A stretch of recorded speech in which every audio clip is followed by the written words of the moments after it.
Thank you very much. Welcome everyone to tonight's meeting of Worcester City Council Health and Wellbeing Committee. This is a public meeting and members of the public and press are permitted to report on the proceedings. Reporting includes filming, photographing, making an audio recording and providing commentary on proceedings. Please note this meeting is recorded and streamed live. These recordings are published on the relevant meeting page of the Council's website. By choosing to attend this public meeting, you are deemed to have given your consent to being filmed or recorded and for any footage to be broadcast or published. If the alarm sounds, the premises must be evacuated immediately. Do not spend time collecting personal belongings. All emergency escape routes are clearly signed. Once you have left the building, the assembly point is in the High Street opposite the Guildhall. Members and other speakers are reminded to use their microphone when speaking. Appointment of substitutes? No. We've got one. Sorry, my hearing inhibition. Sorry, Jill. Yes, sorry, Jill. Sarah is here for active study. Thank you. Any declarations of interest? Chair, do we know where the Conservative Party are tonight? You know, they're noticeable by their absence. Have we been given any apologies or anything? I've not received any apologies. I know one of the Conservative councillors was here when I spoke to him on Friday last week, but he hasn't been in touch since. I haven't received any apologies myself. So you don't care about health and wellbeing? We have no public participation that I'm aware of. So that brings us to the minutes of the last meeting, which were on the 12th of June. So firstly, in terms of accuracy, are people happy to approve those? Neil? Thank you, Chair. Being a pedant as usual, looking at the penultimate paragraph on page 1 of the minutes, I wonder whether it's worth inserting the word most before members. So most members supported the plan. It is accurate, but I think someone who wants to know who voted for that plan might want to know who voted for it, and I just think it's worth inserting the word most. Where it says a lengthy discussion ensued and members expressed support. Yeah. I'm certainly happy to make that amendment. It wasn't a named vote, but I think it is worth recording that it wasn't unanimous support for the action plan. Any other amendments or corrections? So with that one, happy to sign them off. There is actually a kind of matter arising.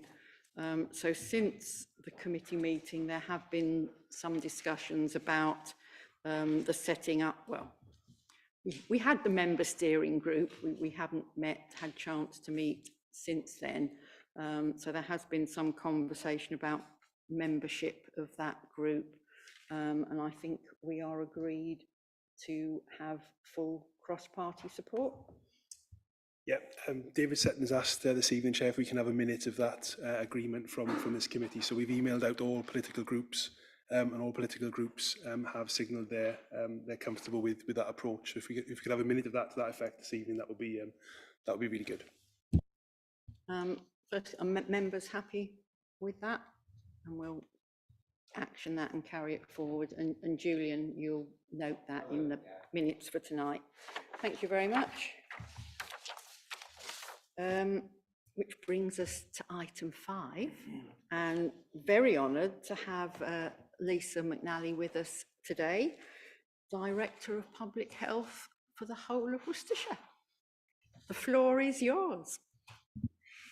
Thanks, Councillor Denham. I won't take up the floor for very long because I think the best use of the time with me here today is to listen to you and hear what you think, what your ideas, what your plans are, and to be able to strengthen that relationship, I think, between the county public health team and the City Council. Maybe I'll start off a little bit about me. I'm not from Worcester originally, as you can tell, slightly north of there.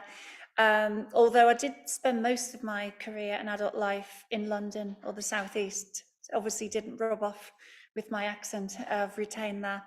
But I first moved to Worcester as a resident in 2019. At the very start in January 2019, in fact, it was the Christmas just before, to take up the job as DPH at Samwell. Previous to that, I was Director of Public Health in East Berkshire at Bracknell Forest. I was in Samwell for nearly 5 years. It felt like longer because of the pandemic, obviously. That was a difficult time for us all, and being a Director of Public Health during the pandemic is something I'll never ever forget and never want to have to go through again. Although while a scary time and a very difficult time, an upsetting time, it was also a time where if I didn't know before, learned the importance of doing public health with communities rather than doing it to them. And that's a common theme I hope you'll see in my work. So I joined Worcestershire, so I worked in Samwell. I also work as an honorary professor at the University of Birmingham, again in public health. But now I've landed in Worcestershire County Council, joining on the 1st of March. So I've been here for 4 and a bit months, and I've already got to know some of you quite well, most notably your chair, Councillor Denham, who's already fed through a lot of really supportive ideas and challenges for us and to the public health team. So in terms of a general approach, as I said, I think directors of public health around the country are on a spectrum, and I don't mean I mean in terms of how our approach to public health. At one end of the spectrum is that some directors of public health are very interventionist. So a traditional approach to public health, where we will go off and do a needs assessment from County Hall or the Town Hall or wherever, and we'll work out with our data what's wrong with the population, and then we'll fix it. And it's often called a deficit-based approach. We'll find out what's wrong. Too many people are smoking, too many people are drinking, not enough people are exercising. And you know, public health has rapidly gained the image of the spoil sport of society. So it's stop smoking, stop drinking, stop eating, stop having sex, just stop everything that makes life interesting. And I try not to be that type of Director of Public Health. Firstly, because I don't think it's effective. One other thing the pandemic taught us is it's not as easy as we think to just tell people what to do and have people accept our advice and obediently follow. In fact, people have their own ideas, their own views, and most importantly, people want to feel in control of their lives. So rather than a deficit approach to public health, which starts with what's wrong in a community, what needs fixing, I'd rather start with what's strong in a community. The assessment we should be doing is what is out there that is awesome. What is out there that people are trying to do, people are trying to achieve? What is that group of residents over there in Warndon, in St. John's, in Perds as well, trying to get off the ground? Because there's your needs assessment. If a group of residents are trying to get something off the ground, if a community group is trying to make something work, then you can be damn sure the community needs it.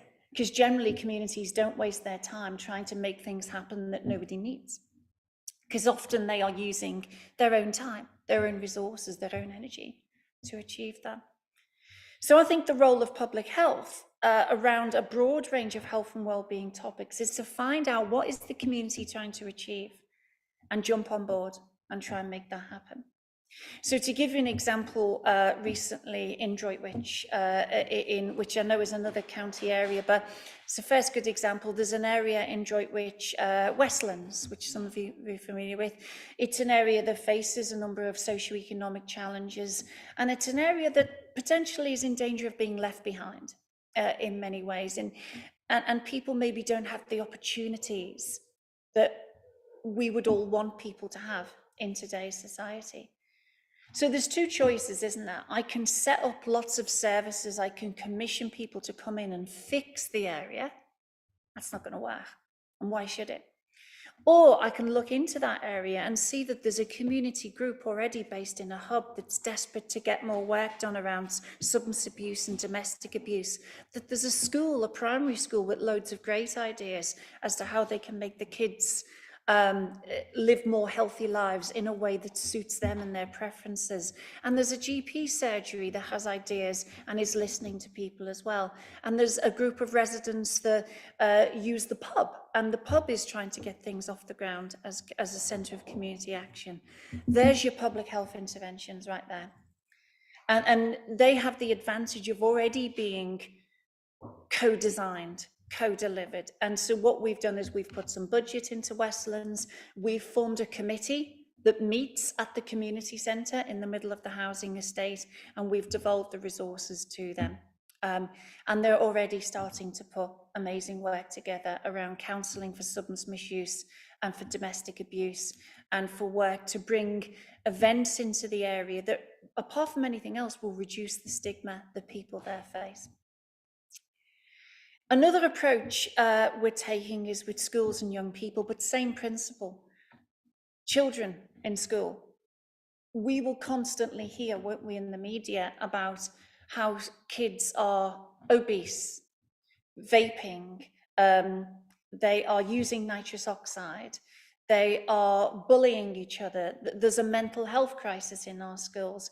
And all these things are real concerns, but what's the solution? Is it us to go in and fix kids? Is it to go and fix teachers, to tell teachers they're not getting it right? Or is it to offer a route for those same school teams to innovate?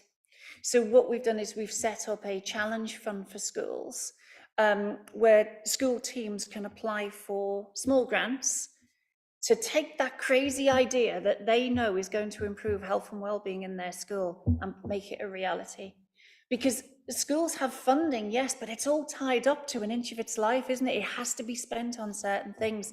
Whereas if we trust in the school team and the school community to know what's right for their kids, for their parents, for their staff, we might just get the right answer.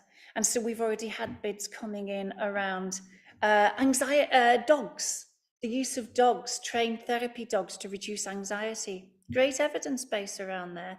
And a couple of schools just absolutely know that that's going to work for their younger kids to help them with their anxiety and also develop nurturing skills.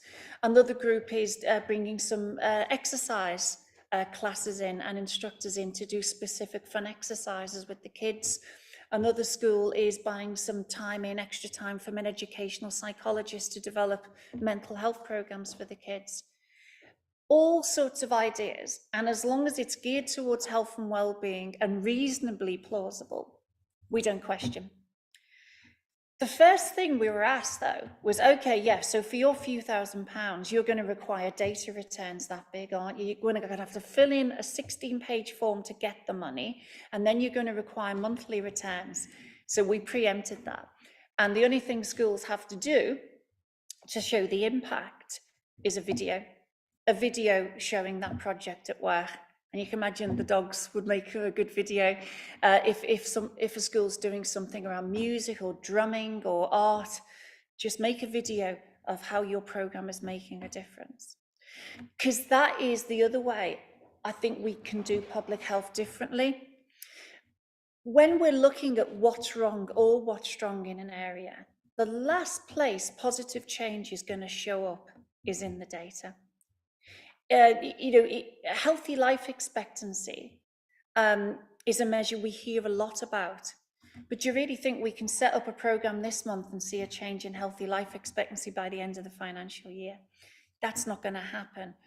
The place where the positive impact will first manifest itself is in the stories, the narratives, hence the film for the schools. And we're going to make a film with the people in Westlands and Droitwich as well. Not just documenting the effect of this new innovation that they are directing themselves, but also telling the story of the amazing community actors that are in that place. The head teacher, the GP, the practice nurse, the community group leader, that lady who goes into the school and reads to the parents on a Friday afternoon. All of those people who collectively make a place amazing, we want to tell their story. So that's what we're trying to do, and that's why I think our relationship with district councils is so important, because if we're going to get close to communities, if we're going to hear those stories and engage with residents, we can't do that without working closely with those organisations that are closest to communities, like the district and borough councils. So that's our plan. I'm lucky that I've landed in an area which is already on the case with this. The district collaboratives are a great way of providing an interface between county, district councils, NHS and local voluntary and sector groups. So that's what we plan to do. And we're already seeing some successes. We've already got a lot to shout about in Worcestershire. The BBC have already featured our work 3 times in the last few months on vaping, our proactive work on vaping in schools, trading standards work, catching those retailers who are selling illegal vapes to kids. Also the work around perceived norms in schools and helping kids understand that if you don't smoke, you really shouldn't be starting to vape. Vaping is good for helping people quit smoking if they're already addicted, but it's not something to start doing if you don't smoke. BBC have talked to us about our success in increasing bowel screening work, and also most recently, again, a story from Worcester. We were over at Diglis on a health walk with a great guy called Paul Farmer, who runs a health walk, who after breaking his back now leads, using sticks for himself, a health walk every single week without fail, demonstrating to a group that is in the main older than him that we've all got no excuses. Let's get out there and walk. And of course it rained, which was a great example of how, that's what it was about. It was about being together. It was about gossiping. It was about talking, meeting people, and yet we're getting some exercise and fresh air. And that's happening because of him. So what we're trying to do is shine a light on Worcestershire, shine a light not on the big organisations in Worcestershire, but on the small community groups, the initiatives that happen every single day in every single corner of the county. And that's hopefully the approach, and we want to do it obviously in partnership with you. So I shall stop blathering on. Rather, maybe I should invite some questions and discussion, and if you've got any ideas, any requests for me to take on and take back, I'll go and make it happen. Thank you very much, and thank you for your time. Yeah, we've got a room full of community activists of different kinds here, so yeah, but I'll take it in turns to speak. Louis first. Thank you very much for that. It was really interesting. It's really good to hear positive things rather than just looking at negative stuff. One of the things you didn't talk much about, I'm sure just because of time, was mental health issues. And I think we often see quite a big issue about a digital divide where a lot of older people are not really able to access the internet. I'm just wondering, is there a scope or is there any sort of ideas from your side about using the internet as a way of getting to older people and allowing them to socialise more and to improve their mental health through the internet? Because a lot of them, obviously, some of them are able to get onto the internet and obviously some of them are not. And The reason why I asked this question is because I went to quite an interesting talk today. It was actually at the Rotary Club, and they had a speaker there from Age UK. And Age UK, Worcester and Malvern Hills, they basically got a coordinator who works with a lot of volunteers, and they go and give one-to-one help and support to older people and help them to get onto the internet. So I don't know if there's any way that you could help and support people like Age UK and to get people onto the internet so that it helps them to help them with their mental health, or whether that's a red herring or I don't know. So Absolutely crucial point. You know, before I left my last job, I was in a meeting with a group of people from the voluntary sector, and we were talking about recovery from COVID. And they said something that really stuck in my mind is, he said, the first thing we're going to have to do if we're going to recover from COVID, before we rebuild anything else, is rebuild a lot of people's social connections and social relationships. Because while many of us were able to keep up with friends, with family, etc., using various Zoom and Teams calls and all the others, sometimes to comical effect, but generally speaking, we all got to grips with it, didn't we, quite quickly? But there was a lot of people, and including in there, not all, but a lot of older adults who became completely cut off. And I remember, you know, my mum, who sadly died at the end of last year, she managed to get herself through the pandemic. And if it wasn't for the fact that she'd have family around her, she would have been cut off, because she thought if she pressed a button on a computer, she'd break it, you know, she'd delete the internet. She was convinced that that was going to happen. So yes is the answer. Digital exclusion. Well, firstly, social isolation is a killer, and digital exclusion is a big factor in social isolation these days. So the work of Age UK and others are absolutely crucial. And in fact, the Being Well strategic group, which is the group that brings together all the district collaboratives to implement the health and wellbeing strategy, has currently got a focus on exactly that, digital exclusion. We've mapped out all the existing initiatives, like the ones you mentioned that are there. We're going to identify the gaps and fill them. And I think for me, it's about blending two approaches, isn't it? We need to get more people online while not excluding people who aren't.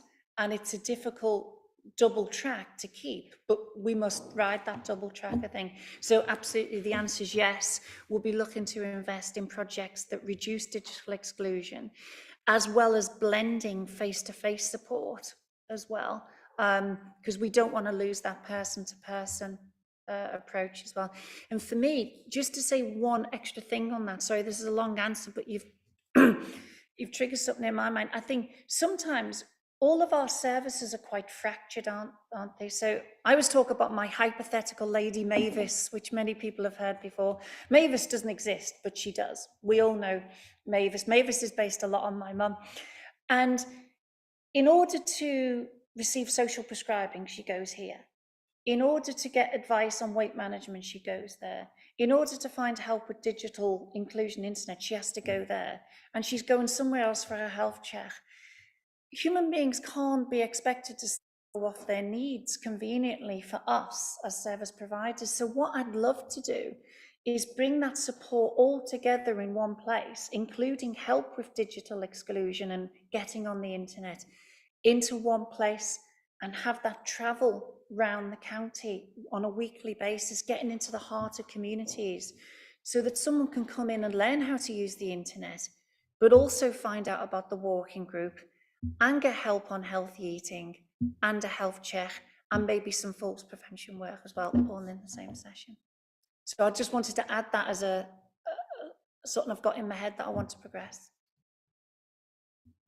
And if I could just add to that, so the project that was described by Age UK, Worcester and Malvern Hills, part of the genesis of it is Worcester Life Stories, and that's actually based on Worcester City Council's heritage building archive.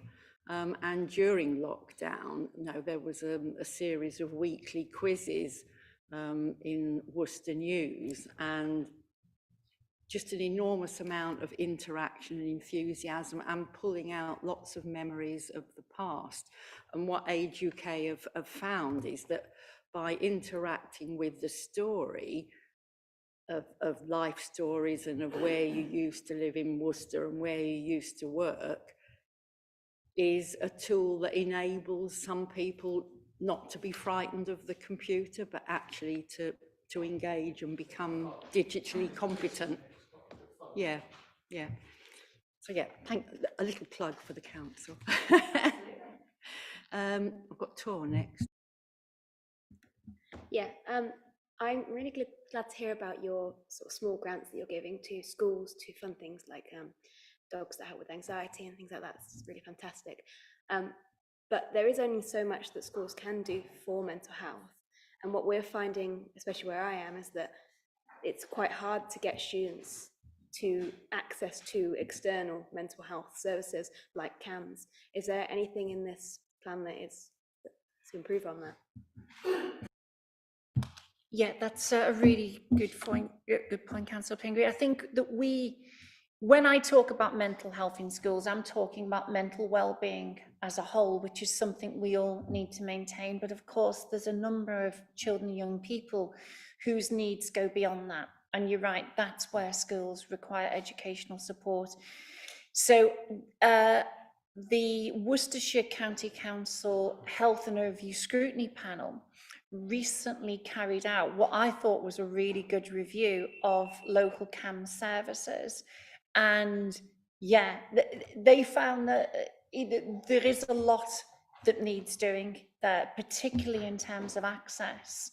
So in fact, I met with a number of councillors recently who are involved in that review, and there are a range of ideas in there that really seek to support schools, because the problem I think we potentially face with schools is as thresholds go up for mental health services, social care, etc., more and more gets lumped onto schools, and teachers going in now are required not just to be teachers, but often social workers and mental health professionals, and we need to be careful with that. So while I'm not I'm not the NHS, I don't run CAMS, etc. And I know you've got the ICB, the Integrated Care Board, the NHS executives coming to meet you at a future meeting. What I can say is that we're working as one system, with me and my team in particular, focusing on the health promotion to stop young people's mental health distress escalating to the point where they need professional help. Now, I can say, and it's no secret because I've campaigned over the years about mental health. As a young person myself, I experienced some very severe mental health problems, and I've still got the scars, the battle scars to show it, unfortunately. And what I would always remind people about young people's mental health is often what we're seeing as mental health problems, bad behavior, self-harm, etc., is actually sometimes a very understandable response to the circumstances that they're finding themselves in. And I would challenge any of us to live in a household where maybe abuse is happening, substance misuse, or being bullied to an inch of our life at school, and maintain mental well-being. So I think there's a lot to be said, yes, for pure mental health work with psychologists, etc., but also as a whole society and as a whole system, we all have a responsibility to reduce the amount of trauma that young people are facing on an everyday basis. That also needs to be part of the mental health system. So the improvement work going on with CAMS at the moment, my job is to feed in that sort of work, what you'd often call the upstream work. But I know for a fact, waiting lists are a challenge, waiting for assessments are a challenge. And I know our NHS colleagues are really keen to address that, and they'll say more when they come about that specifically when they arrive.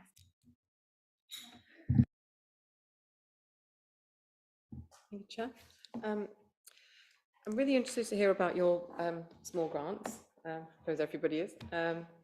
I've got somebody in my ward who would really like a little bit of money to start some local allotments and grow veg beds, and get people then to not only grow their own food, but I'd like to take that further and perhaps make a dinner club of some sort so people learn some healthy cooking techniques and that sort of thing.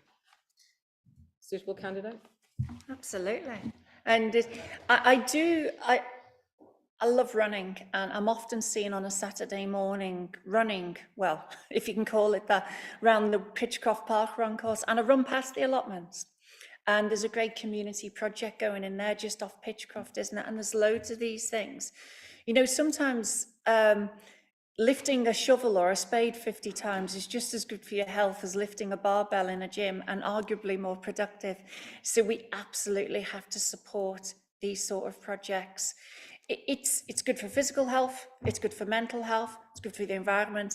There's sort of, you know, what's not to like about something like that? So that is exactly the sort of project that we'd be interested in. And all someone needs to do is just get in touch and tell us about it. And you know, we'd be really interested, so we could work through you, Councillor, and make that happen.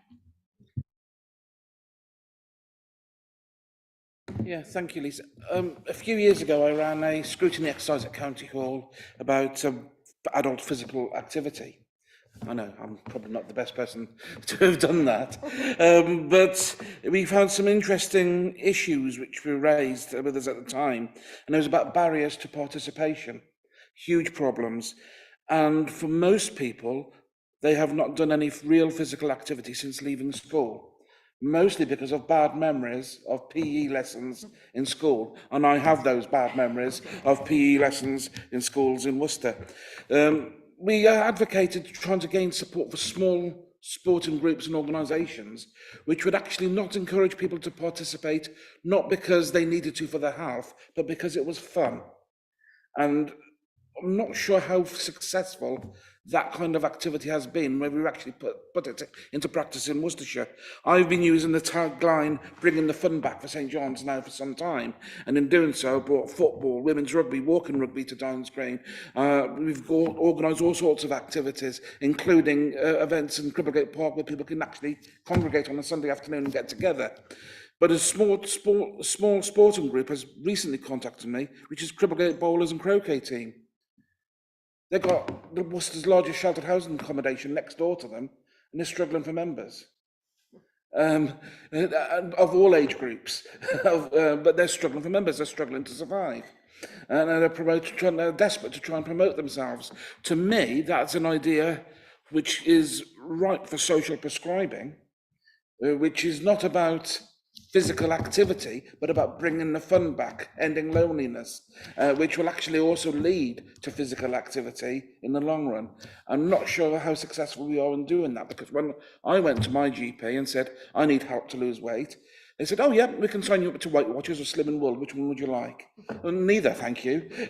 I want to do some physical activity, and there's no opportunity I could find from my GP to help me. And that is worrying for me, because it doesn't appear we've advanced. Sorry, that was a long question. No, well, I think you've nailed it with that question, is that there are a lot of people who would not go near a leisure centre. Just the smell of the chlorine or the vision inside of people pumping iron along to the Rocky IV theme tune is just enough to put people off forever, isn't it? And I'm one of them. I love running, I love physical activity, but you're not getting me in a leisure centre or gym. I want to be out and about, and most importantly, I will do that consistently. And of course, doing it consistently is where we get the health benefits. I will do that consistently, not because I care enough about my health, because I probably don't, like most of us. It's because I want to see my mates twice a week or 3 times a week who are going to go running with me. So I'm a member of a running club here in Worcester. And often, you know, after a long day's work, I've got a choice, a big glass of wine, or I can go running. And the thing that makes me go running is going to see my mates. So it's the social part of things. So you've absolutely nailed it. And I talk a lot about physical activity, but it's not because I believe physical activity is the panacea to all of our health and well-being problems. I actually use it as a shop front to all of the things you just mentioned: reducing social isolation, increasing community cohesion, falls prevention. You mentioned bowls. Now, my mother and father-in-law are bowlers, and I know that the action of bowling requires you be able to come down slowly towards one knee and bowl with good balance. Yeah, I've done that myself, absolutely. And you've got to be able to maintain strength and balance in order to do it. And people will, because they don't want to be beaten by Mr. Jones, who won last year and has never shut up about it all season. So you're absolutely right, Councillor Udall. It's about giving people that motivation that is positive, trying to gain a positive rather than avoid a negative. Another thing we've done in Worcester recently, and Councillor Denham knows this, as soon as I found out I got the job, I said, I'm a member of the running community here in Worcester. I was running along with my mate, and she's got a little 5-year-old boy, and she wants him to get into running, and she wants to do park run, but 5K is too far for him. He's only 5 or 6 years old, it's too far. And she said, why hasn't Worcester got a junior park run? Funny enough, I went home, looked at Facebook that night, and Black Pearl joggers were looking for contributions to fundraise to start up a junior park run. So even before I got the job, I actually phoned up and said, can we use the grant for this? I was spending money before I was employed, and we've done it. For a small amount of money, we've triggered something that will hopefully be there long after we've all retired, still happening every Sunday morning. And it's not about getting kids running. Parents will think it is, it's not. It's actually a secret weapon to get them out and getting them active and talking to each other on a Sunday morning, while the kids race off into the distance at high speed. They'll have a chance to socialise with each other, talk about being a mum, talk about being a dad, and just bring people together. So you're right, physical activity is a brilliant shop front for other health gains, and I'd be really interested to work with that group to help promote them and expand their membership.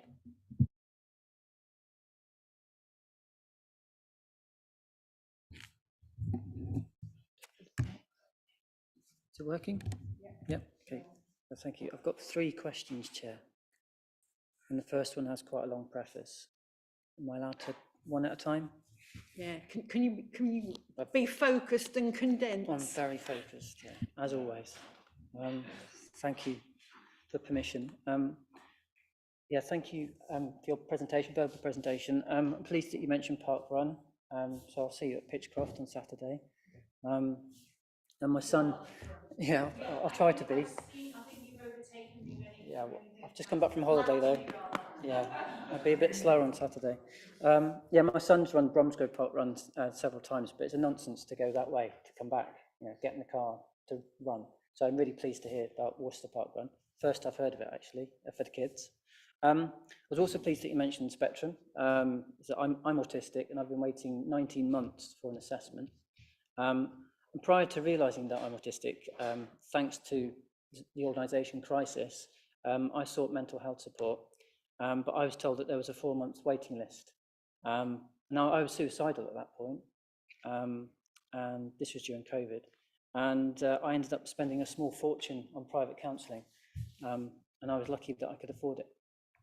So, still on the preface, sadly, I will get to a question. Now, on page 12 of the NHS 5-year joint forward plan, which is linked to on page 1 of the report that we've all got, it's stated that one of the goals is to improve access to mental health support for children and young people. So I'm following on from Louis' question. However, to quote from a Big Issue article from last October, chronic underfunding for CAMS and a decade of cuts to public spending has left services unable to cope with the soaring demand in the aftermath of COVID, which you also mentioned. On page 17 of the 5-year plan, it stated that in 2023-24, there will be a 19.2 million deficit against the operational planning requirement. So the question after all of that, and that's 1 of 3, sorry, is how can we improve access to mental health support if that deficit exists? Thank you for bearing with me on that one. Yeah, so you raise a really important point, and my own nephew actually has lived with autism all his life, and I've seen the trouble that my sister has had trying to access services. It affects not only the person themselves living with autism, but their family as well. And it's really quite telling that the place you ended up in. I know how bad it got for you. I have to be really careful not to answer questions for the NHS. I really do have to be careful for that. I'm not NHS. I don't run or fund mental health services, CAM services, etc. And I think ideally you would probably need us both together, I think, in the room to get a comprehensive view. But from a preventative, in terms of what we can do collectively from a public health point of view, which is all I can do an answer on, is to make sure that upstream services are available both for young people and for parents. So some of the work, as you've heard, going into schools at the moment, it's no coincidence and reflects what you just said, that the vast majority of the projects that we're being asked for funding for are for mental health related issues. That's clearly where the schools are feeling the pressure.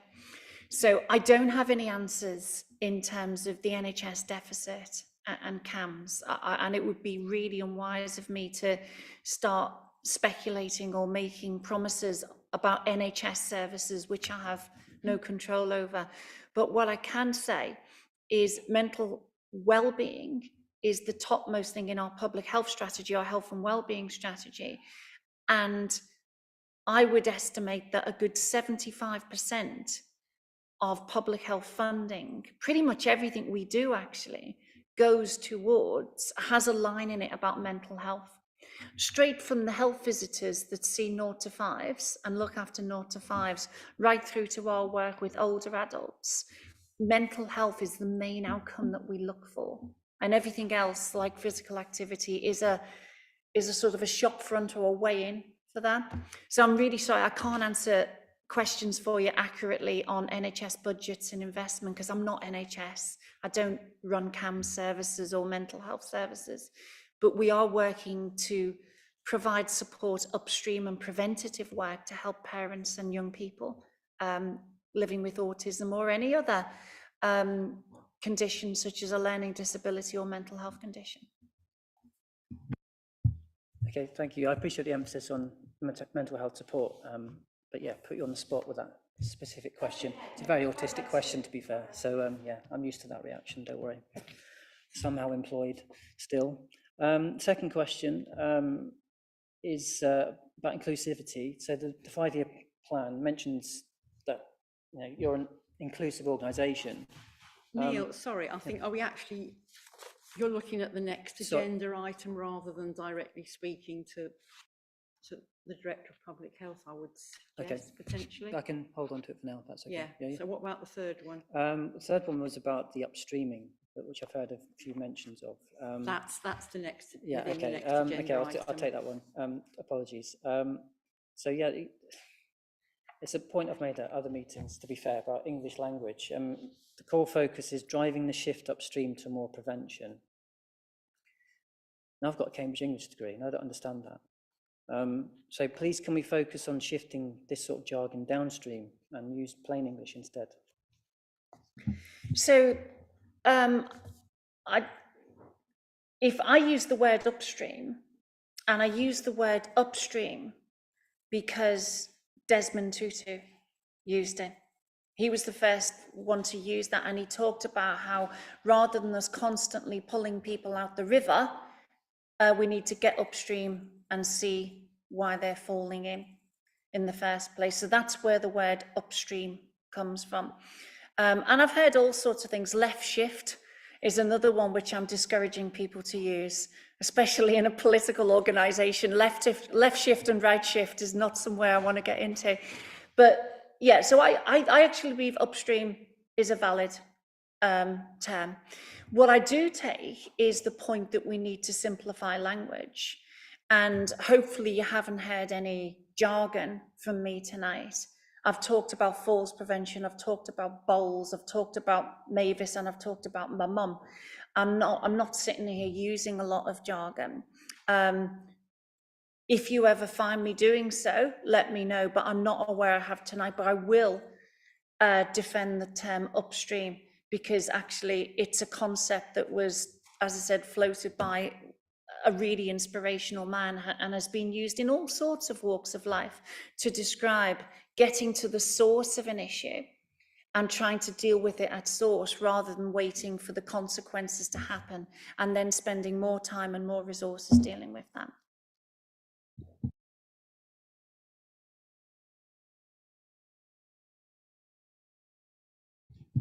Thank you. My question is about your plans. It's interesting to know that you got plans to tackle issues. Do you have a plan about current lack of NHS dentists in the city? One of my residents told me that they've been on waiting list to get in an NHS to be seen as NHS patient since September last year. And the nearest one, I just Googled NHS website, it says the nearest one in Kidminster. I just come in, Councillor. I'm really sorry.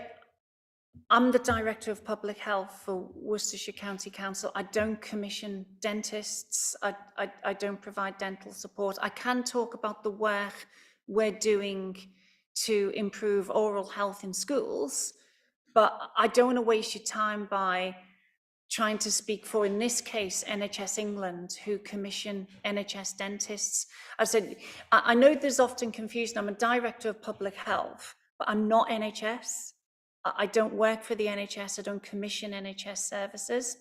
So I can't say I've got plans one way or another for dentists, because I don't control dentists. I don't control the procurement of dentists, the placement of dentists. Thank you. I think I think that it's public health needs to be improved, but this is the current problem public is facing. I know you're not able to answer my question directly from NHS, but is there a plan to improve the public health from your side? So in public health, absolutely. So we've got good oral health amongst children in Worcestershire, and we've already been, for example, distributing loads more information to schools, toothbrushes into areas where people might struggle to be able to replace their toothbrushes as often as they do. We help schools with resources around oral health. We do everything you would expect of us as a public health team to teach good oral health and oral hygiene.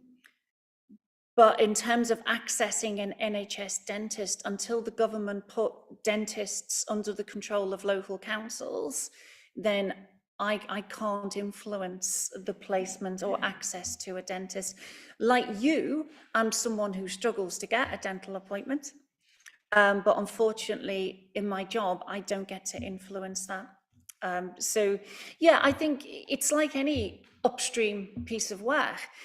If you start with young people and start asking them, inviting them and giving them the resources they need to take control over their health, like we're doing in schools around oral health, we'll see much less of an issue. The other thing I'd say about oral health is it's a proxy for inequality. So if you draw the graph of oral health and economic deprivation in this country, it's almost a linear relationship. That's why we're focusing on the most economically deprived areas of Worcestershire with that oral health programme. But in terms of access to dentists, if you find someone who can help us with that, let me know as well, because I'd like to.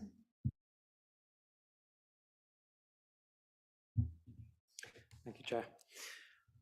I was absolutely thrilled to hear that you're using narrative-based sort of monitoring for these sort of small projects. But it raised questions in my mind because you're still working within an organisation that kind of operates on a manufacturing metaphor with KPIs and targets and data and dashboards. how are you managing that divide between, you know, that essential way of capturing those stories that are the real life lived experiences of the people that are benefiting from that funding, and yet have some kind of statistics or numbers that you can satisfy the bean counters with? I do both. That's how I get around it. I think I come from a empirical background. I grew up with data and stats, and my husband still takes the mickey out of me when life gets too much for me. He finds me in front of an Excel spreadsheet because you know where you are with some stats. But I had to learn that lesson. I had to learn that not everything in complex world of health and well-being can be described or explained in terms of bar charts and scattergrams, etc., and KPIs. And, you know, if somebody gives me a key performance indicator to hit, I'll hit it. I've always enjoyed that challenge, and I'll always make sure we perform on any bar chart you give me, yeah. You know, I look forward to future scrutiny panels when you find the red, amber, and green. I'm up for that. You know, give us any challenge in terms of the data, and we'll absolutely do our level best to perform well. But as I said earlier, I think that we miss a trick when we just allow statistics to guide our work, and in particular our funding. Because sometimes people, for example, look at a difference between two means and they think, oh, that's bigger than that. And it's not, it's just variables doing what variables do. Often people don't capture the essence of, for example, statistical significance and whether a change in data is actually meaningful. Data is quite bad at meaning. So actually, data can tell you what's happening. It often can't tell you why. So we were looking at some data from one of our services recently, and not many people were getting to the last week of the course. And some in my team were saying, we're looking at the data and we can't seem to see why people aren't getting to the end of this health program. And I said to them, well, it's probably because the answer isn't in the data. They're not, go and ask them. They'll probably tell you it's boring. They'll probably tell you that it's actually dull and they can't wait for the session to end. And so I think having people tell the stories, tell the story of their need, tell the story of the solutions that they and others are able to put into place, that's where we get the richness. Combine that with the quantitative data and you're working more towards a valid overview, I'd say. So give me as many KPIs as you like, but I would say don't confine me to them. And that's my message to anyone who tries to do that, I suppose. 2 points. One following on from Councillor Ali and his dentistry issue. I was once told by one of your predecessors, and I can't remember which one because there's been so many over the years. Yeah, I know, sorry about that. But it was probably about 30 years ago. But the best way... I've been round a long time as well. Anyway, one of the best ways of tackling dentistry problems is fluoridation in water. Now, I understand we haven't got that on all parts of Worcestershire.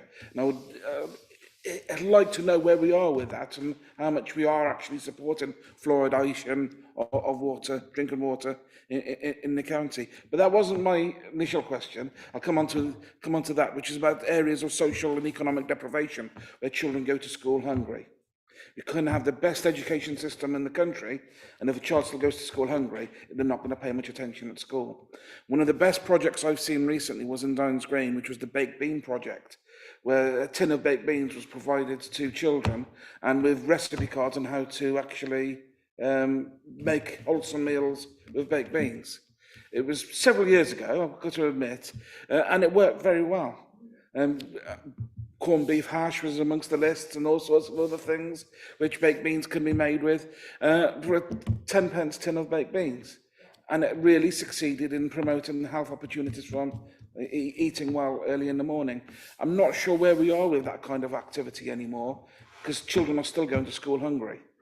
And the issues are not being successfully addressed, whether that's a national issue with child poverty problems, or whether it's something which we can tackle through public health locally. Sorry, that's 2 questions for you.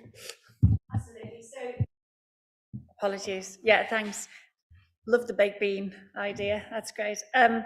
Not so much of a fan of the corned beef one, but God. No, but I mean, you started with an absolutely crucial point, Councillor Udall. How can a young child possibly focus on 6, 7 lessons a day when they're hungry, or indeed when any of their other basic needs are not being met? So just an aside, one thing you mentioned at Worcestershire County Council is now underway, because you mentioned it, which is the period products, which we can talk about. But so absolutely, so we know, I'm still working my way through what's in Worcestershire at the moment, but I am aware that the Holiday Activities Fund is in place in Worcestershire, and we'd be really keen to support that. Had really good success with that in my previous council in Samwell, and it's very much a public health intervention, isn't it? Because of course, sometimes for children in the poorest groups in our community, the school meal is often the square meal that they get, and then the holidays, that is missed out. So I'm interested in all year round, and I think that we need to make sure, yeah, those basic needs are met. So we're already having meetings with the people in Worcester Children's First that run the Holiday Activity Fund, and making sure that we've got public health input into that. So absolutely on the case there. And of course, if any of the grants that we're offering, if any of the schools want to apply for us to one of our health and wellbeing grants about something like the Big Bean Project, or any other crazy scheme that they think might actually be of benefit there, we're up for it. You know, we'd really love to get involved in something, whether it be about providing food, healthy eating, cooking, whatever. Something that utilises kids' inbuilt entrepreneurship about this and get them thinking. But no, you're absolutely right. Basic needs first, and then we can focus on other things. Fluoridisation. That's usually defined at more of a regional level. So local authority areas go into it in groups. Again, in my previous position, I can say we had fluoridisation, and we bucked that trend as a consequence. That link between deprivation and oral health I talked about, we actually managed to buck that trend and didn't have the oral health problems that we arguably would be predicted to have due to the level of deprivation. So I'm going to be looking at the plans for fluoridisation in Worcestershire, and if there's anything I can do to influence getting fluoride into the water, I would do it, because it's one of the most cost-effective things you can do to improve oral health. Do we have any gaps in Worcester? That's what I'm going to have to find out. I need, because the programme is run, it's commissioned now by UCSA, the UK Health Security Agency. So it's not something the county council or public health team directly commissions. It's commissioned by the UK Health Security Agency from the water companies. So we're very much a third party. But what I'll do is I'll get the maps, and if there's any gaps, I'll find out why there are gaps and try and get them filled, because there's no reason not to. It just makes, it's a no-brainer, really. It's certainly my understanding that chunks of Worcestershire don't have fluoridation, whereas Birmingham does. But yeah, I'm not aware of any change that's occurred, you know, in my memory as a councillor. I will go away and find out exactly where fluoridisation is happening and where it isn't, and where it isn't, I'll make a recommendation that it does happen, because it makes no sense not to. So that's a commitment for me. Thank you so much for your time and patiently answering all the questions. Absolutely. You know, within this council, within Worcester City Council, we've we don't have much money, but we've kind of tried to put our money where our mouth is, so to speak, and we have topped up the sort of free school meals offer, because in the first year, the holiday activity programme didn't reach many people, and with the household support fund this year, we've got vouchers for those that are too young to participate, as well as those that are too old to participate. So they're still of school age, but because, you know, like the sixth form college and that, but they're not in school. So we've done our best, I say, within the limited resources that we have to kind of top up that offer. And we've also used some of our COVID recovery funds. I'm looking at Lloyd to make sure I've got the right terminology, within the district collaborative, to put additional support in around mental health for young people, because that absolutely was identified as a huge need. And the, you know, the generation of children that were locked down and unable to socialise, and then, you know, are being put back into school and being put into requiring to perform is a very real concern, and being mindful of waiting lists. So that money's not going to be forever, but we're doing what we can at the moment. And the other thing I kind of wanted to say is that, actually two, the public health grant in supporting asset-based community development has been absolutely invaluable in Worcester City. Our community engagement team and our communities have done an enormous amount with it, and an absolute kind of flourishing of different community groups, you know, looking after parks. Is it Romanian dance group? There's a dance group that have sort of, you know, come out of it. The Worcester Carnival, you know, support for those things in a whole raft of ways has been really, really beneficial. My final question, and then we'll move on the agenda, is how do people apply for the small grants that you have, and how can we get our hands on some of your money? I wish it was my money. Yeah, in fact, that's something I was going to say. Simple. I'm absolutely determined not to have long-winded application processes. So we've set up a number of schemes. So if there's a school, there's already a link on the WCF website that we've put up, or you can email me. Or I would say email me. If anyone does have an idea, so, you know, take, for example, what Councillor Udall said about the bowling club. That's exactly the sort of thing. Yeah, exactly sort of thing we can do. Is if you email me, what I can do is make sure you get to the right person very quickly with a request from me to make it happen. Sometimes I will go to people, like, for example, the Worcester Park Run, Junior Park Run, they didn't know I existed. I just phoned them up one day. Whereas normally it's someone, actually often a councillor, because you're or in your communities knowing what's happening. If you just get in touch with me and say, there's this project, we can often help with a bit of funding, but also I think, as that example illustrates, it's not all we've got. We are a big promotional machine. You know, love or hate your local council, you tend to follow them on Facebook, don't you, or whatever.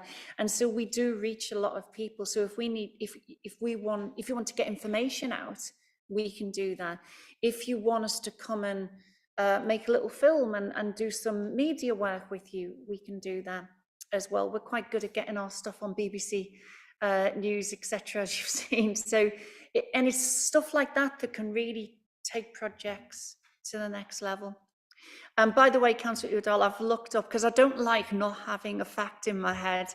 So I'm very annoyed that you found something I didn't know, but I do now. Fluoridisation in Worcestershire. So it seems to be covering the east of the county. So Bromsgrove, Hagley, Clent, Bark Green, Withall, Alechurch, Redditch district all seem to be have fluoride. Witch Haven, but there are some areas, including Worcester and the west of the county, that aren't. So we need to work on those gaps. So, yeah, I don't like, I know I can't have everything in my head, but I hate it when someone finds something I don't know off by heart. You'll never get that again, I promise you. I just also, yeah, oh, no, I love it. And I just also wanted to say again, I'm really sorry that I couldn't answer questions directly about NHS services, whether it be CAMS or dentistry. I'd love to give you my opinion, etc. But it would just be plain wrong of me to sit here speaking on behalf of an organisation that isn't here to speak for themselves. But what I would love to do is anytime you've got the ICB in, or any NHS provider, I'll come in as well, so that you have a comprehensive view of from upstream prevention right through to clinical services. So I can sit next to them and take any questions that they can't answer.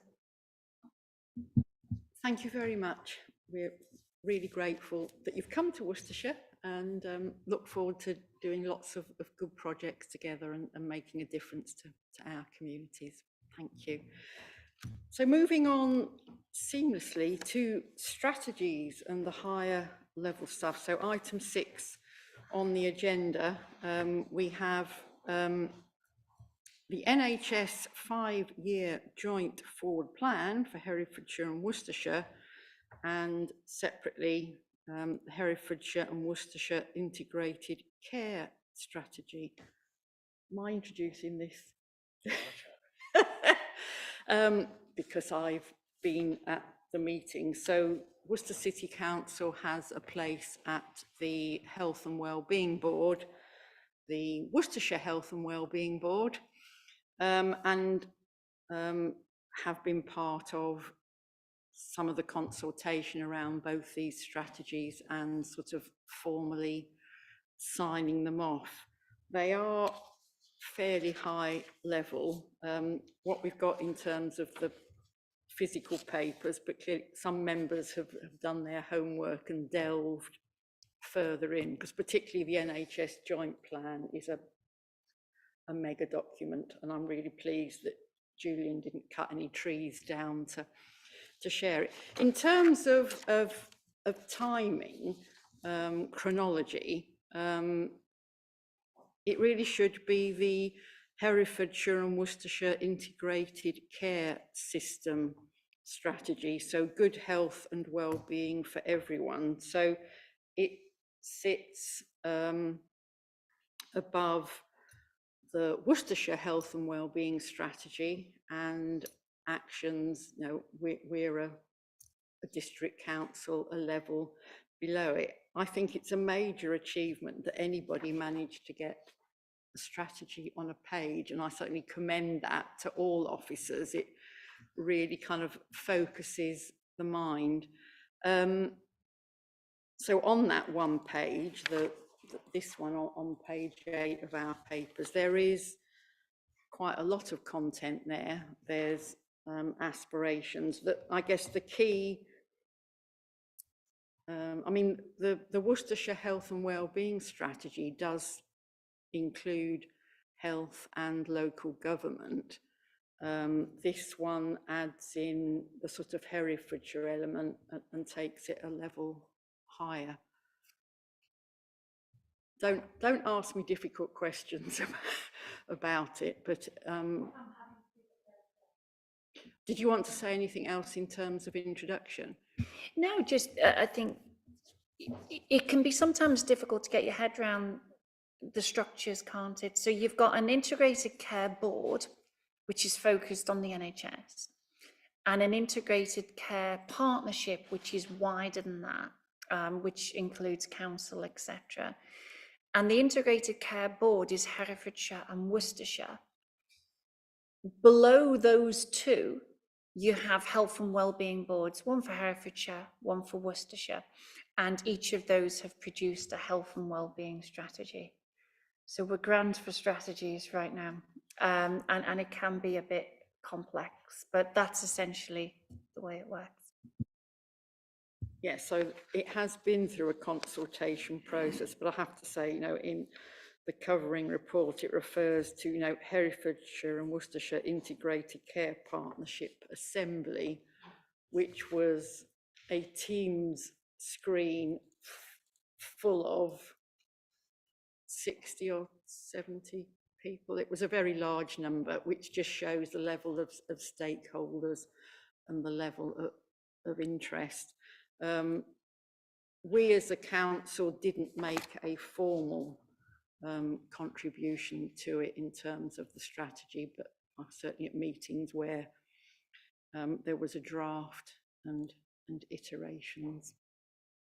And I thought it important that it comes to a public committee of the council where the council is a signatory to it. So any kind of comments or thoughts from colleagues with regard to that one? Neil? Thank you, Chair. I just want to emphasise with Councillor Ali asking a question about dentistry, which is a perfectly reasonable question to a layman. I think it was an example of how complex health is, the organisation of public health is in England. I'm sitting here, having come to meetings here for 11 years, and I'm feeling really, really stupid right now because I don't understand the layers. And the question I have is there a way in which we can capture the information about the separate layers and how they link together so that person on the street could understand how all of these separate organisations are working in their interests, rather than it being a blizzard of information and me personally feeling overwhelmed. And I'm pretty sure that other people looking at this, albeit very well put together one-page document summarising the strategy, they're probably reacting in a similar way to the way I'm reacting, which is there's Herefordshire Care Board and there's Worcestershire and Public Health and NHS, and how do we make it more understandable is the question. Is it a one-page document? Is it on the Worcester City Council website? That sort of thing. Well, one answer to that is in the 11 years that you and I have both been councillors, because we're the same vintage, I think we're on at least the third NHS reorganisation. So what it was when we were first elected is different to what it is now. And the current iteration of an integrated care board is 18 months old, if that, yeah. So no, you're not stupid. It's trying to get your head round a movable feast. And then actually, I think many health professionals are also struggling. Lisa? Yeah, I'm struggling. And funny enough, you make a really good point, not just about how things are changing, but it's different in each area as well. So when I moved from the Black Country to Worcestershire, I had to, sorry, I'll use present tense, I'm still getting my head around the various functions. I think the one thing that hasn't changed, ironically, is public health in local government. That happened in 2013 with the reforms then, and that stayed put because I think people generally agree that public health should be alongside housing, education, social care, etc. But the rest of it is incredibly confusing, and I often think that again, maybe we're doing things from an organizational perspective. Maybe we should create some narratives, some examples of how all these different organizations influence the person on the street. So if you like, I could maybe take an action back to our comms team to have a go at something which tries to illustrate who does what in layman, not just in layman's language, but in a common sense way. Now, there's no saying that by the time we finished it, it won't have changed again. So we'll have to be quick. But I think we wouldn't mind having a go at that if you think it would be useful.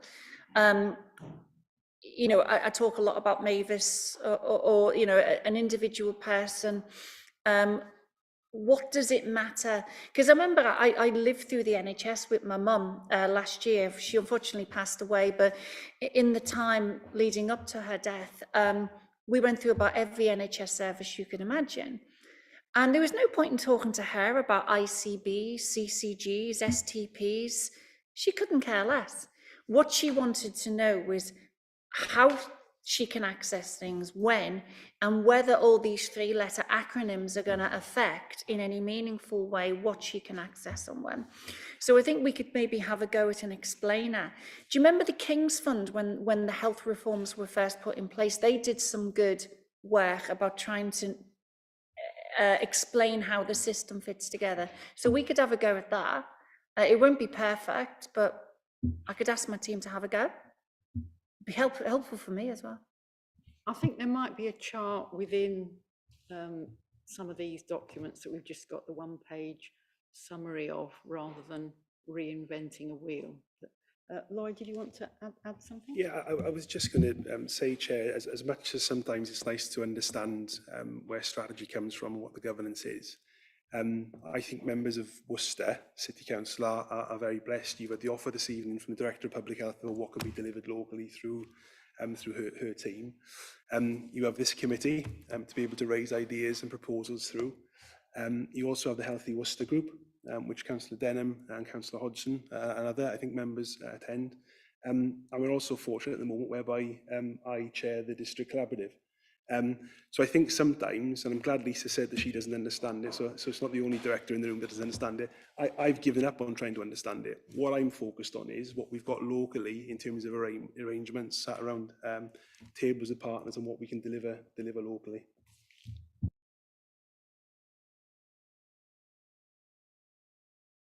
I don't understand anything either. And I've been in local government and health areas for over 30 years. And, you know, I was even a member of the community health councils, remember them? Yeah, I joint health liaison forums. And I've seen this kind of document year in, year out, being presented to members, and members saying how wonderful it is and saying how much change is going to happen, and nothing ever really happens. So my biggest question is, what is going to be our measure of success? How will we know this is actually achieved anything, changed anything, or actually put anything into place? And I can't see anywhere within a document where that will actually demonstrate that.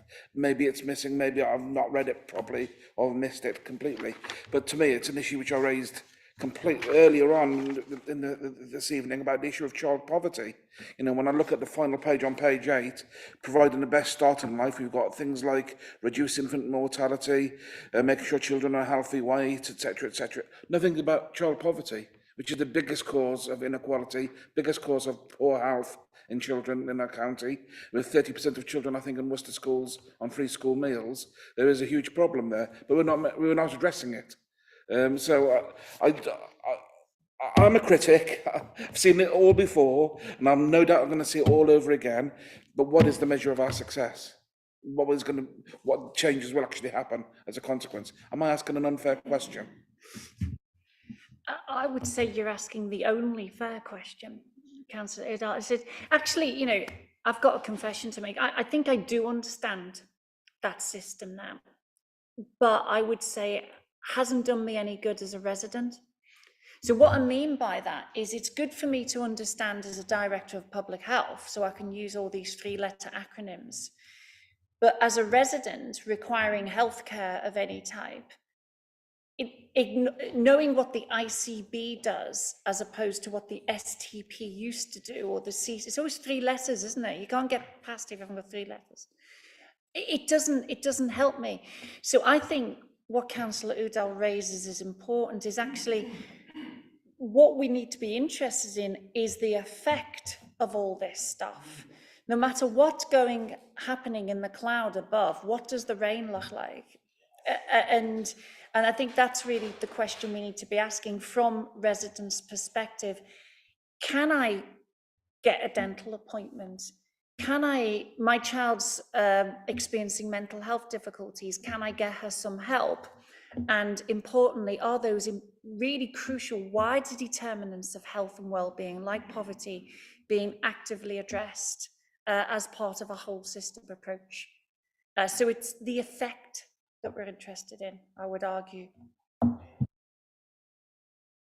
And part of that is the power of public health data and facts and the joint strategic needs assessment, which, you know, we have an annual report come to this council, and that is really, really valuable.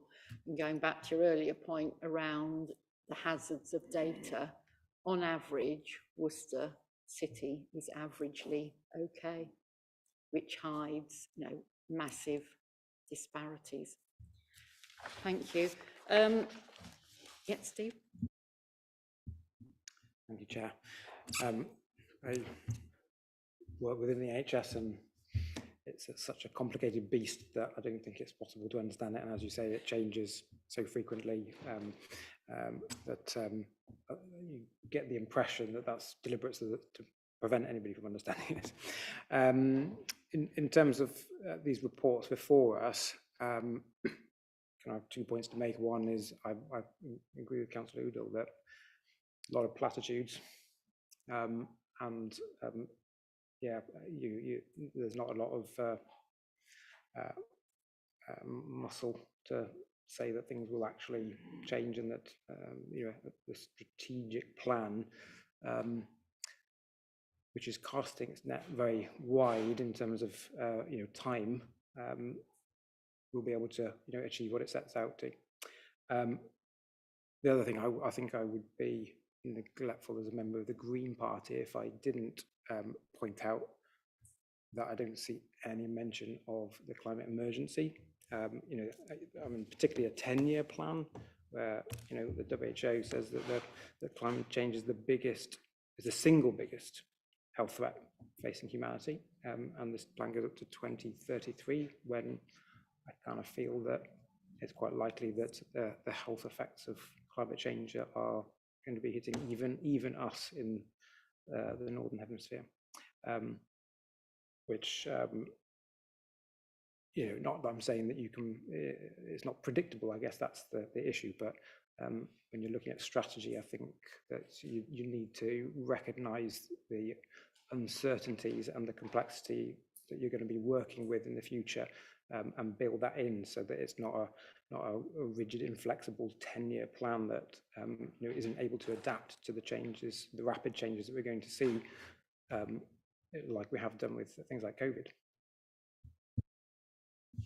Thank you. I think that probably is a valid point. I'm not sure I've seen within those documents the risks of, you know, what is being experienced in Italy and so on at present. I guess because we're in a temperate climate, there's definitely an element of, well, we're all right, aren't we? So I think that is a valid criticism.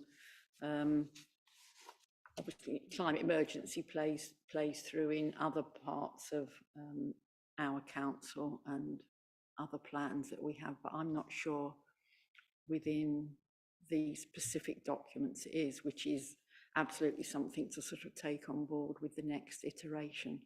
It is easy to be sceptical or cynical, and in going to meetings that involve the present iteration of organisation of putting the NHS and local government together, I kind of veer from optimism, of course, fantastic working together, to total scepticism, because there's not enough money and neither side quite understands how the other works. So the joint forward plan, which is the other document, that is actually the very, very lengthy document. And that is a kind of top-down requirement from the Department of Health.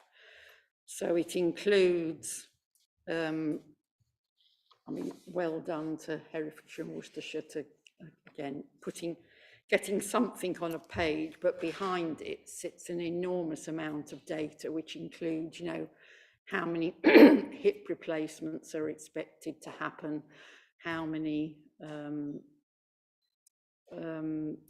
know, gynecology operations, etc., which, you know, as a district council, we're not really in a position to engage in.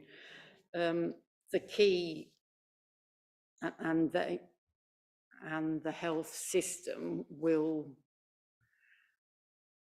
from my experience of working in the NHS in my working life, the Department of Health will have lots of KPIs, and the health systems will be required to deliver to those or else. And the challenge is for the other part of the agenda and the health agenda, the health prevention, whilst people are saying the words, the delivery of promoting healthy behaviours in a challenged financial system is the point that we're at.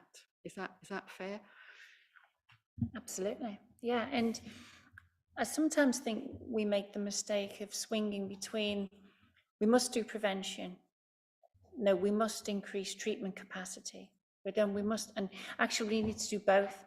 And until we increase investment in preventing poor health outcomes, we won't ever fix the treatment capacity and demand issue.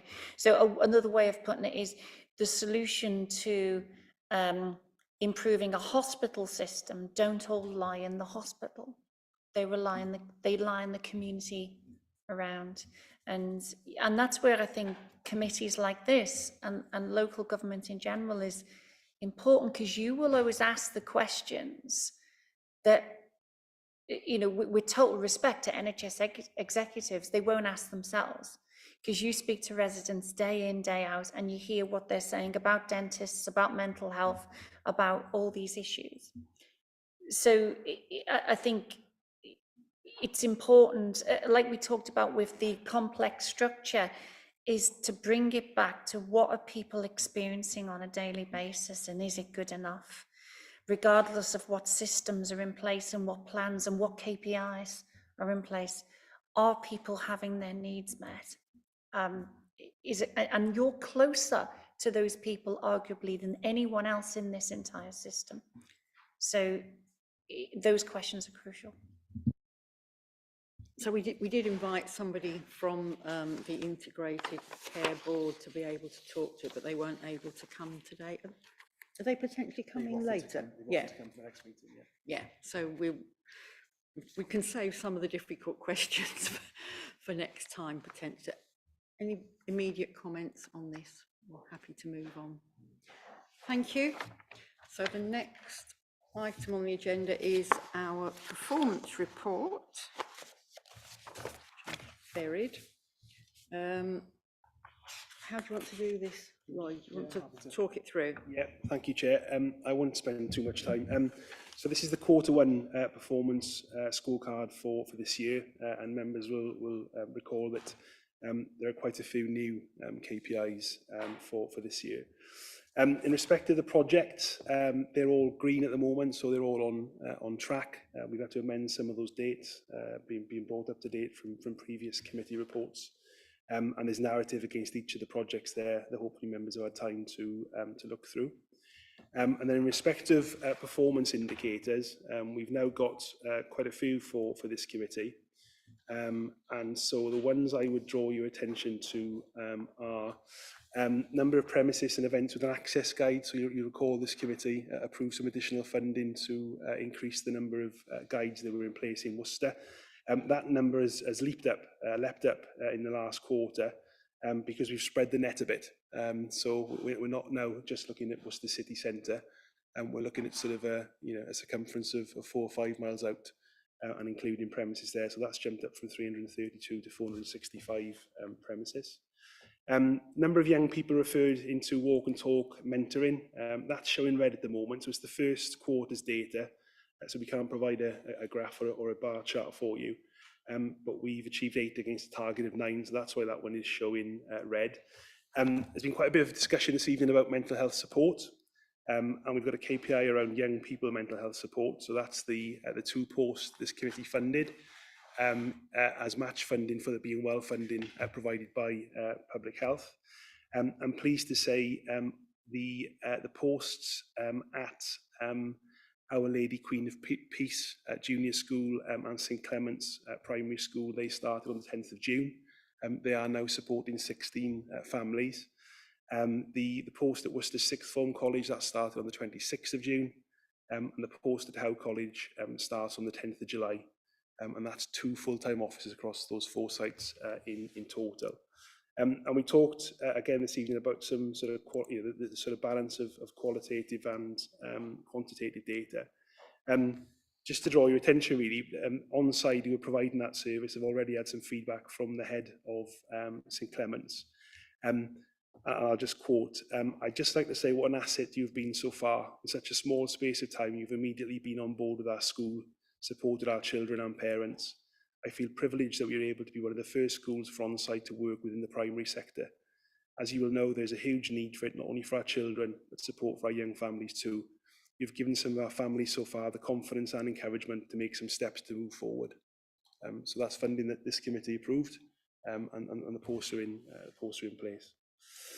Then moving on through, just to flag up, we're still seeing a improved trend around the number of disabled facility grants that we were able to process, and that's due to the backlog being worked on, and us now having occupational therapists back in post and up to full number. So we're now able to not only catch up with the backlog but get to the numbers as well. So that's a really positive one for us. And finally, again, only a small number of individuals accessing this programme, but good to see an increase in the number of exercise by prescription referrals. So this is the Diabetes Unlocked project. And again, from course to course, there are tweaks being made to try and improve the offer for those participating. So I'm happy to stop there, Chair, and take any questions.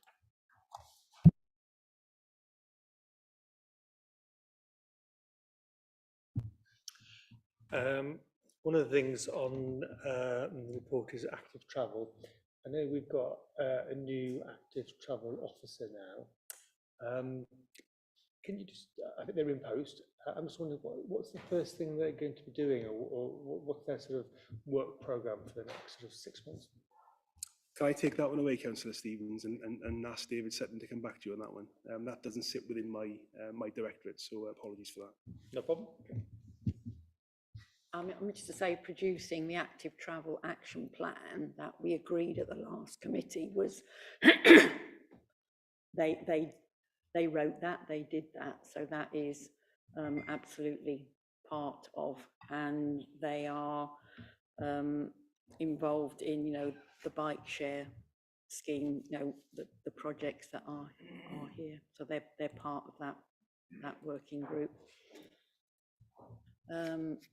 Neil, sorry. Thank you, Chair. Yes, regarding the 5th paragraph on page 3, says that the JSNA identified that rising heat and energy costs would push more households into food poverty. And it says that 170 applications for financial support were received, but only 14 households received that financial support. So can I just clarify whether most applications for financial support were rejected? And if that is the case, what were the reasons that they were rejected? Or is it just the case that the applications still need to be processed? Again, sorry, Councillor Lawrence, I'd need to take that one away to provide the information. So that's 2 questions asked and no answers provided. No problem. Come back to it later. They're time lucky. I'm looking up page 6 at the top of page 6, which is health and wellbeing key performance indicators. I've been reading all the list of things which we've been doing, and the very last item on there is Freedom Leisure have launched Active Workforce Week. That's the only thing I can actually see in the activities which we've been doing, which is actually promoting physical activity as part of what we're doing in health initiatives which are being supported. You know I've got an obsession about free tennis in Cribblegate Park. We had the 2 weeks prior to Wimbledon where it was advertised. And I always thought, I think it's strange that we're actually having free tennis prior to Wimbledon, not after Wimbledon, but that's a different issue. I would be very interested in knowing what the take-up of that was, and whether there was actually used, because I'm still incredibly concerned that we've only got between 5 and 10% occupancy rates of those tennis courts, which we invested a lot of money in, and they're simply not being used. And there's an opportunity there through health and well-being opportunities which we could support to expand free tennis to more and more people, so we can actually have people participating in physical activities which would help their health opportunities.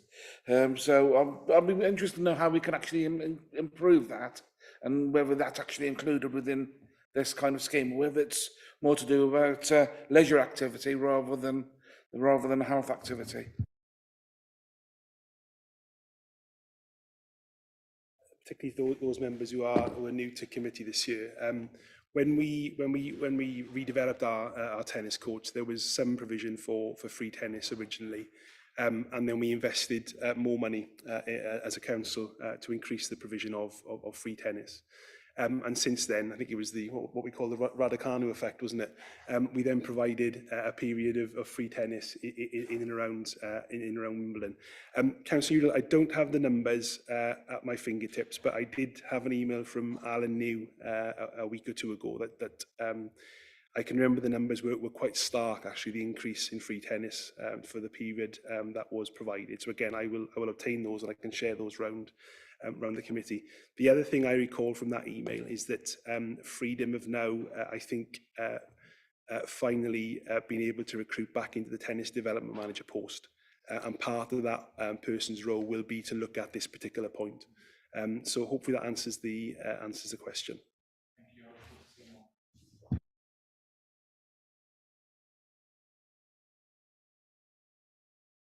Sorry, any other questions or comments around performance? That same bullet point, Freedom Leisure launched Active Workforce Week. I believe that Worcester City Council staff were able to participate in that. And there's certainly a new, Freedom Leisure have a new kind of community engagement officer. It would be quite interesting, if possible, to have her come, or to have Freedom Leisure and come and specifically talk about the kind of health and wellbeing activities, as opposed to the kind of facilities management side. Do you think that might be possible? Chair, I draw you back to constitutional responsibility. At the moment, Freedom Leisure and its operations sit with Communities Committee. But again, I'm sure through discussion with chairs and vice chairs across the council, that may be something we can look at.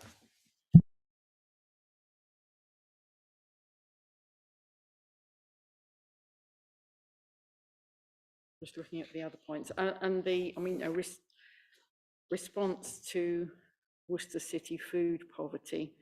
I agree that the numbers don't quite stack up, and I suspect it's maybe taking the whole paragraph together, but overall it absolutely indicates the scale of need within the city. So, you know, just looking at the numbers of vouchers which have been given out and the level of support that's been given out is, as I say, shows a difference that we're making, that the scheme's making, but that the level of need that is out there.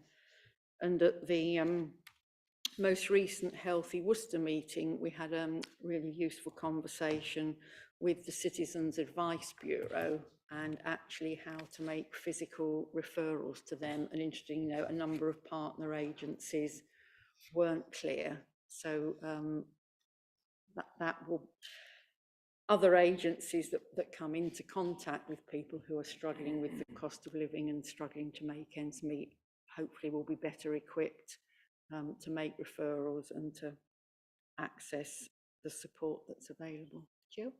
I just want to make a couple of quick points for Council. My husband and I are volunteer drivers for Food Bank. We do that once a fortnight generally. And what's noticeable is our shifts are longer and longer than when we first started 2 years ago. And the houses we're going to are also different. Places you would not expect to be taking food bank. Nice car in the drive, there's your food bank parcel. So it is a worry. There's a lot of need out there. People are very generous still, which is amazing, but the fact food bank exists for me is utterly wrong. Shouldn't have to happen. However, well, another thing we found, people contact myself and other people that I know directly when they've run out of food. And that typically, because their life might be a bit chaotic, is at a weekend and there's nowhere to send them. And I'm trying to get a community fridge set up with the St Wilson's Church where I do the open door cafe, that I can lock and leave, like, you know, tinned products there to be able to have somewhere to go and give this stuff out. But even food bank doesn't give baby milk. So I still haven't found anywhere to provide baby milk for people who are struggling. Anyway, I just thought I'd make those points. Yes, thank you. And actually, I asked, with my county council hat on, I did ask that very question up at the county council. And to be honest, there was some confusion in the initial answer. But there is an emergency contact for, I think it actually is adult social care that is available over the weekend. I also understand, but it's not a reply that I've had from the county council, that the community midwifery service may be able to help. But at our Worcester City Council Policy and General Purposes Committee last week, we had Worcester City Council safeguarding policy. And in fact, within that is a really useful page of emergency contacts for exactly this kind of thing. So I have asked if that page of contacts could be sent out in to councillors' weekly information list, because, you know, I've struggled to find that information and to get access when needed. If there's no further questions, thank you everybody for your contributions today. Lisa, yeah? Yeah, just one thing to note, that I mentioned the junior park run earlier that we're getting off the ground, and it's worth noting in that performance, when we're talking about the performance report, the contribution from Worcester City Council staff officers, I think is Lisa Hill and Tom, is it as well, were absolutely brilliant in liaising with the running club and finding a site, etc., for the junior park run. So actually our bit of county was easy. It was the Worcester City Council officers that did a lot of the legwork, and I thought that was a really good contribution worth noting, because that'll make a difference to a lot of local families for quite a few years. Thank you very much. I think that's part of our community engagement team, and that is the, you know, the asset-based community development, and yeah, it is very, very real. So excellent to hear. Use this opportunity, Chair, to thank Lisa for sending me the map, which I've just received. So she was fantastic. You get a kind of response. I do not like not having an answer to something. So Richard has a fluoride map now, does he? No, Worcester City hasn't got, is it? Yeah, and I'll make sure I brush up on my figures. I'm here all week, ladies and gentlemen. Again, thank you ever so much. I'll draw the meeting to a close. Thank you everybody for your contributions and for continuing to care about the health and well-being of our